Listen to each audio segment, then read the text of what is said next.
Hallelujah, hallelujah. Odofo nyame asundwe enkan. Yɛda Kristo ase sɛ wakurakura yɛn mu na yɛwura bɔsɔme nwɔtwe mu. 8th month of the year 2024. Yɛda Nyankopɔn ase paa sɛ ɔde n'adom ne ne mmɔborɔhunu n'adɔyɛ kɛseɛ no wayi akyerɛ yɛn na wabu yɛn bɛm aka ateasefoɔ ho sɛ wote m'ani a na ɛnɛ woka ateasefoɔ a wɔyi Kristo ayɛ no ho bi. Yɛda Nyame ase sɛ ɔde bambɔ ato yɛn mma so, ɔde bambɔ ato yɛn nuanom, ɔde bambɔ ato abusua so, na ɔde bambɔ ato agyidifoɔ a ɛwɔ wiase na wiase ɛda so ɛkura ne fapem mu. Yɛda so ɛte asomdwie mu a na ɛdi adanseɛ sɛ Kristo da so ɛdi hene na agyidifoɔ so ɛdi ma wiase. Na Nyankopɔn ɛtie yɛn mpaebɔ a da bia yɛbɔ ma sɛ ɔma wiase ɛnyɛ asomdwie no, Onyame abie n'aso ama yɛn. Yɛda n'ase pii. Ɛnnɛ me ne wo ɛkasa afa yɛ theme for the month a yɛato ne din sɛ rejoice in the Lord. Ma w'ani ngye ɛwɔ Awurade mu. Na yɛbɛnya afiri Odiyifoɔ Isaiah nwoma no eti ɛyɛ aduosia baako nkyekyɛmu du no, Isaiah 61 verse 10. Ma menkan twi no ansa na makan borɔfo no. Ɔse Awurade mu na mesɛpɛ me ho. Awurade mu na me ho sɛpɛ me. Na me Nyankopɔn mu na me kra di ahurusie, ɛfiri sɛ ɔde ne nkwagyeɛ ataadeɛ no ahyɛ me. Ɔde ne trenee batakari no asi me sɛ ayefokunu a ɔkeka ne ho bɔ n'abotire ne ayeforo a ɔde ne nwi hyehyɛ ne ho. Amen. English no say, I will greatly rejoice in the Lord. My soul shall be joyful in my God, for he has clothed me with the garment of salvation. He has covered me with the robe of righteousness, as a bridegroom decks himself with ornament, and as the bride adorns herself with her jewels. For as the earth brings forth its buds, as the garden causes the things that are sown into it to sprout, so the Lord God will cause a righteous and praise to spring forth before all the nation.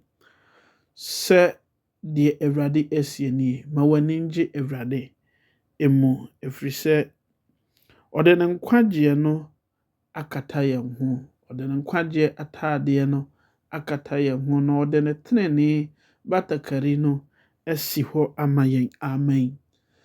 Sɛ yɛka sɛ ma w'ani ngye ɛwɔ Awurade mu a, in another words no is simply saying have faith in the Lord.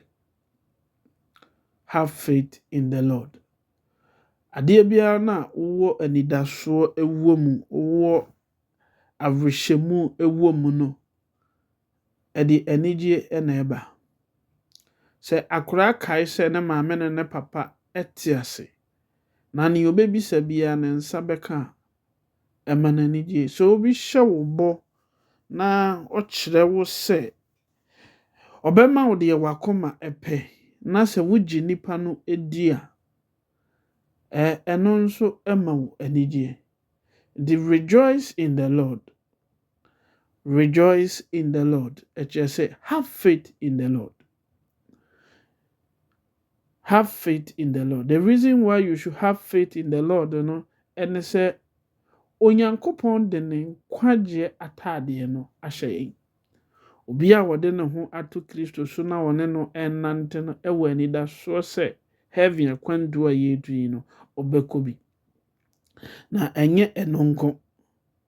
Ɛnyɛ ɛno nko a ɔde ne tenenee batakari no asi me. Ɔde ne tenenee, for he has clothed me with the garment of salvation. He has covered me with the robe of righteousness. Cover. Wakata yɛn so. Enti Onyankopɔn adwuma a wɔyɛ no, yɛmfa yɛne nhu no sɛ physically obi de bambɔ ɛto yɛ so, na mmom yɛwɔ awerɛhyɛmu yɛwɔ faith, yɛwɔ gyidie sɛ yɛda ne yɛda. Ɔbammɔfoɔ bi ɛbɔ yɛn ho ban nti no, we rejoice.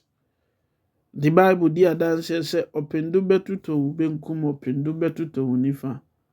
Nanso wo deɛ wommɔhu koraa, ɛfiri sɛ w'ani wa nko na wode bɛhunu ɔbɔnefoɔ akatua. Ɛnɛ yɛnkasa mfa ɔbɔnefoɔ na mmom yɛkasa afa sɛ yɛn a yɛwɔ Kristo no yɛnigye a yɛwɔ. Ebi ana nneɛma ɛden. But ebi nso ana nneɛma ɛkɔ yie now. We rejoice because we have hope. For we know all things work together for good. Mame nsesa na kakra. For we know all things work together. All things are working together. All things are going to work together for good for those who love God. For those of us, we love God. And we are called according to the purposes of God. So yɛfrɛ wo sɛ wobɛdi dwumadie na dwumadie no anigyesɛm ɛwɔ mu w'anigye ho a anidasoɔ ɛwɔ mu a wosɔre a wode anigye adwuma a woyɛ sɛ w'anigye ho a wosɔre anɔpa na wosi kwan so a wode anigye ɛna ɛkorɔ. Then in simple terms, and to rejoice is to have faith in the Lord, because the Lord has given us a salvation, because the Lord has clothed us with his righteousness. Yana yanida Ewurade so no emere bia no edimpa yegidi se enam se yewo gidie wo Ewurade mu no yegidi se ebewie yenye tede ye niema enkoyie niema aye twintwan. Rejoice in the Lord. Ma waninje every se yewo bamma bia ogina ye achi a okoma yen. Every say, ye wo anidaso ewo Kristo mu se akasima akake mpo a Kristo ebedi nkonimi amaye. Endi boso mi se wona matoa ye yinnwom ema Kristo. Se wote ho a kamfo Ewurade ewo wakoma mu. Hwede nyame eye ama wo. Hwede nyame aye ama wo na hwede onyame oguso eye ene nea obeye. Na ma w'ani nye sɛ nneɛma nyinaa ebesi me yie. Nneɛma enko yie ma me nso nneɛma ebɛkɔ yie ama me. Sɛ ɛkɔ yie nso a keep on rejoicing in the Lord. Have faith in the Lord.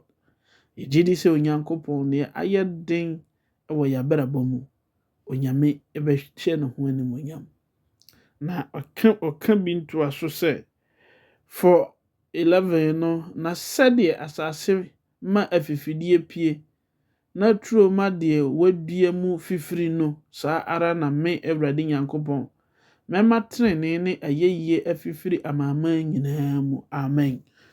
Ndire sɛ yɛda so ɛte ase a yɛde bibi hyɛ fam a epie igyato dade so igyato fam a nipa te kura na wugyato hɔ na awɔtwe be fifiri no Onyankopɔn se saa na ɔbɛma trenee ene na yeye afifiri ewe amaman nyinaa mu. Di onyame onye wo den. Onyame enye wo kese. Ɔma nneɛma nyinaa ensi yie. Na awɔtwe bibi atɔ wo so. Baha bi atɔ wo so. Adwendwen ahyɛ wo so ma wontimi nya aso enti Onyankopɔn asɛm a onyame enye nsɛnkyerɛ na ma wo. Sɛ wugidie ɛyɛ afiri Kristo mu a onyame ena ne ho adi enkyerɛw. De ayɛ den wɔ abrabɔ mu bia no. De ayɛ den ɛwɔ Kristo akwantuo yi mu. Sɛ ɛyɛ nada, sɛ ɛyɛ sikasɛm, sɛ ɛyɛ adwumasɛm, sɛ ɛyɛ yɛ busua, sɛ ɛyɛ yɛ ma, ɛyɛ yɛ maame, ɛyɛ yɛ yerenom. Kristo Yesu ɔnhyɛ ne ho animuonyam. Onyame ɔnhyira wo. Sɛ wanya adagye na watie. Sɛnde wo nua na ɔno nso enya nkuranhyɛ. Ewo Kristo Yesu di mu. Amen.